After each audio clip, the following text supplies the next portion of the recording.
Hey everyone, my name's Steve. Welcome back to another video. If you're new to the channel, all these videos are about my Porsche 992 Carrera.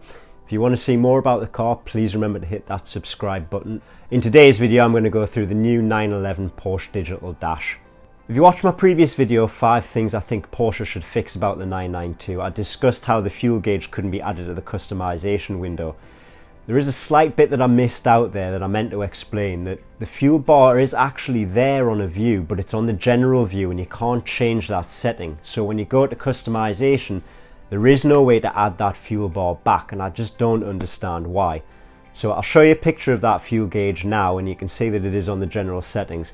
If you do want to just go with the general settings view when you're driving the car, you'll be able to see that fuel bar all the time, but you can't change anything else in that list. I do still hope though that they'll do a software update that'll get that fuel bar onto the customized view, and then I can have it exactly the way that I would like it. I'm pretty sure everybody else would enjoy it too. So really in this video what I'm going to discuss is basically how that dial works in the car and really what I think of the digital layout as a whole. The 911's always had the 5 dial display, which is part of what makes it a 911. They decided to stick with that for the new digital display, but that's where we've got those 2 small dials on either side of the wheel. As they've stuck with that 5 dial display, the 2 outer dials have got information on that really you don't look at a lot of the time apart from that fuel gauge. So they really are lost behind the wheel and they're just not necessary. You've also got a speedometer there, which basically you can't really read because it's in increments of 5. Speed limits in the UK are 30, 60, 70.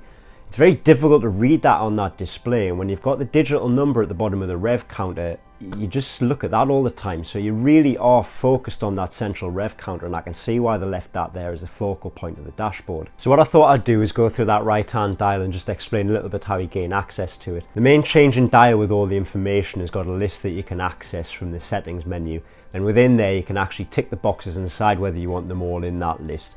The list itself is up on the screen there and you can see what you can include. Out of those things, I leave them all ticked and I have them all there, but to be honest, out of that list you could pretty much drop the nav, trip and G-force and be left with the last 3, but I just leave them all on because I don't scroll through them that much. The one good thing about this system is that that whole right hand display, when you change it to the navigation, will give you a full digital display on that right hand side. If you have a look, you can also see the big nav's got it on the screen there as well, so it's not always necessary to look at it, but if you just want to look down, it makes it much easier when you're driving. Within that right hand dial there is actually a drop down section that gets you into changing some other bits and pieces, including the view between general and customization.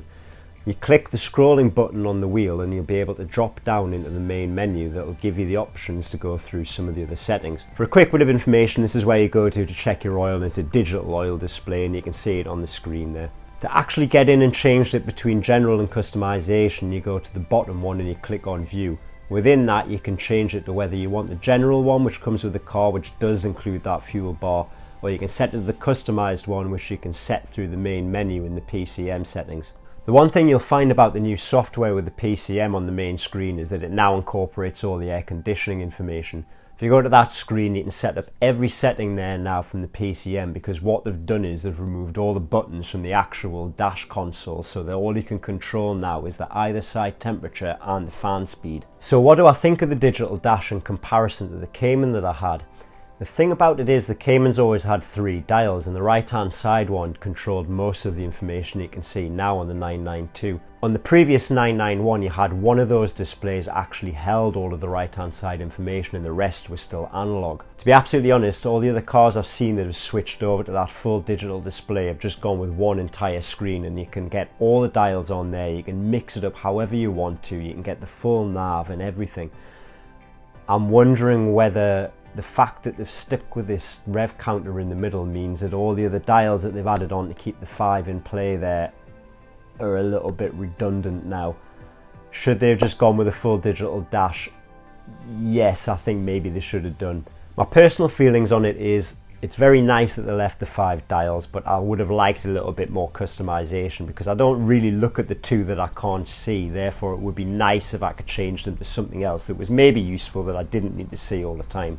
If you've enjoyed today's video, if you could please give it a like, it really helps me out. If you want to see more about the car in future videos, please hit that subscribe button, and thank you again for watching. See you again. Bye.